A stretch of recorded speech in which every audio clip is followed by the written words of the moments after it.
Good morning. This is Holly with Holly's Joys, and I want to read some scripture to you today that have been very important to me in my life and in my journey to find peace, love, and joy in my everyday living.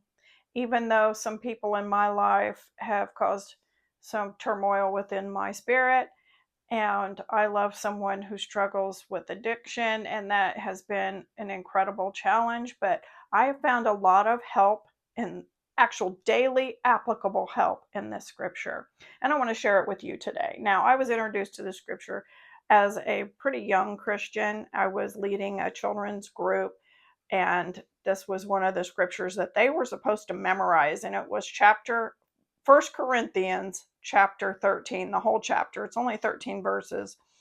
But I thought, well, I'm going to have to at least read this if I'm asking them to memorize the whole thing.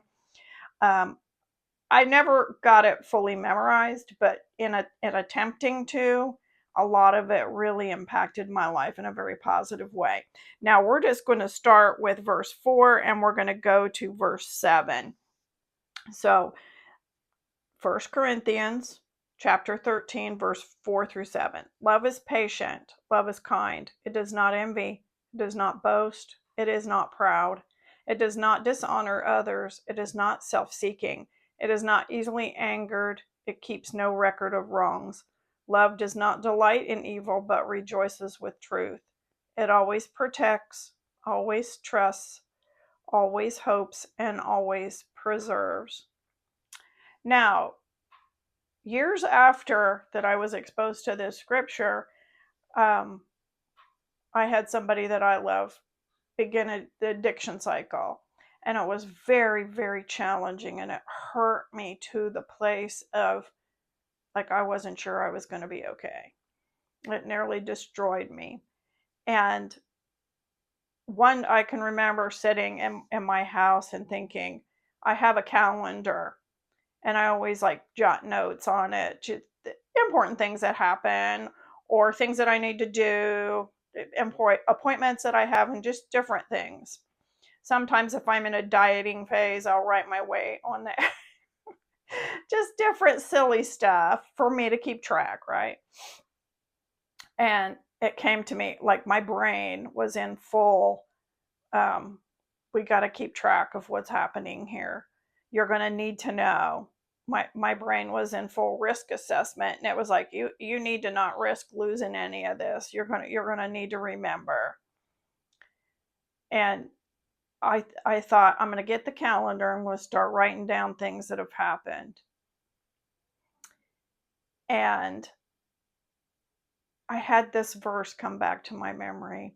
It was something outside my physical brain, and I'd like to think it's God. He's reminding me. He's like, just a gentle. Oh, you remember that scripture? Just think about that before you decide to write all this down.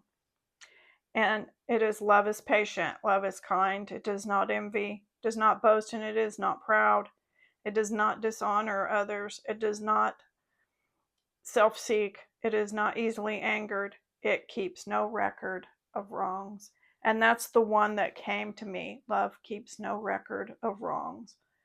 And I love this person with all of who I am.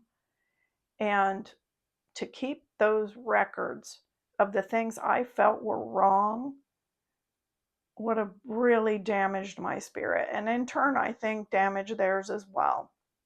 So just go in your experimental laboratory of life and just think about that. Love keeps no record of wrongs. And I'm not judging you for it. Believe me, I think I keep record of my own wrongs, probably the absolute most. And that's not okay either. We need to be loving and kind to ourselves as well as other people. If you can't do it for yourself, you certainly cannot do it for other people. So don't keep record of wrongs that you do. Don't keep record of wrongs that other people do.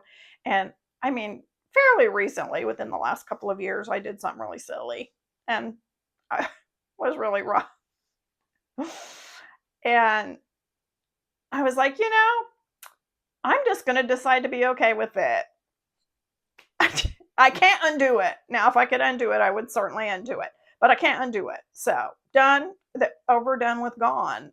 And I just think that it works so well to be loving and kind to yourself and loving and kind to others. And don't keep record of wrongs, not for yourself and not for anyone else. So, anyway, that's what I have for you today. And go to my channel, subscribe at Holly's Joys. I do art videos, cat videos, scripture videos, and I also do talk about this addiction process from my point of view and not from dishing the tea on someone else. I only dish tea on me. Ah, that rhymes, tea on me. Anyway, go have a great day in your laboratory of life and tell me how this works for you if you just like start to consciously and purposefully say, hey, I feel like that was wrong. I'm giving myself permission to absolutely feel angry, upset, whatever it is. And then just let it go and be like, listen, I get that I'm mad, but and it's okay to be mad, but I'm not going to keep tally. I'm not going to keep records. No more. We're not doing it. I'm going to love, I'm going to forgive. I'm going to let it go. So, tell me how it goes for you in the comments and we'll see you next time. Bye.